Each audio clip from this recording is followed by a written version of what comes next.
Hi, this video is about social psychology.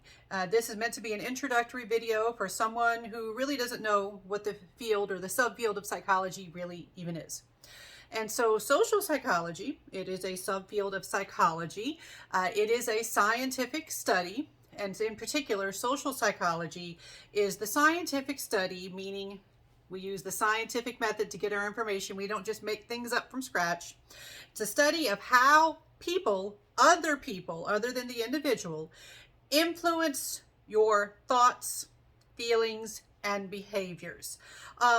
We, especially here in the US where I'm teaching from, we like to think of ourselves as individuals, that we control our destiny and our actions. And social psychology studies the other forces that act upon us, how other people influence us. All right, so they influence our thoughts, feelings, and our actions. Now, social psychology also can overlap with other fields, other subfields of psychology even. I do find that when I teach this, I'll have students in class look around and say, oh, we just learned this in developmental psychology. We just learned this in a sociology class that I'm taking, or in my group dynamics class that's being taught in the psychology department. So it does overlap with some other subfields and other larger fields. Now, two of the larger fields of inquiry that social psychology does overlap with quite a bit are sociology and anthropology. And particularly when students take social psychology and sociology at the same time, I'll often get those little rumblings like, oh, there's so much overlap. Why do I have to take two separate classes? Well, they are not exactly the same thing. Sociology specifically studies groups. All right, it studies groups, and social psychology studies individuals and how they're influenced by groups. So it is a little bit different, even though there's going to be some overlap in terms of what scientists in those fields are interested in.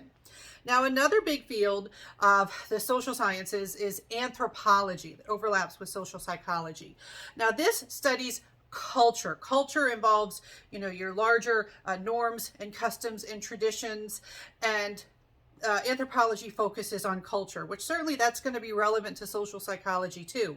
Anthropology is a little bit different because they do use more observational methods, more descriptive methods, whereas in social psychology, there is a strong value on using experiments and other what we call quantitative methods, methods where we can take measurements and get data. Anthropologists will do that too sometimes, but it's more of a requirement almost in social psychology.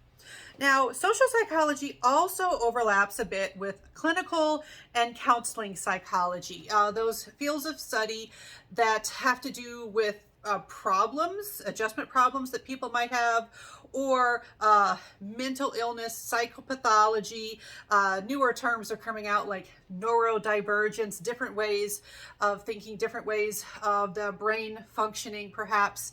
But the idea is with those fields, you're focused more on abnormal behavior, whereas with social psychology, we're focusing more on typical patterns, general trends, what you would usually see. Now, within social psychology, we also have kind of three main areas that are of interest to us. One of those is social thinking, how we perceive others, and that includes things like stereotypes and prejudice. We'll have a whole chapter on that later. Students often get very interested in those topics. Social influence, how other people get you to behave a certain way. Things like obedience and conformity are included in that. And then social behavior, how we act in groups. And so all of this is going to be covered as we get more and more into the material. But here is where we're just kind of setting the stage for what even would this class be about. All right, so that's your general introduction to social psychology.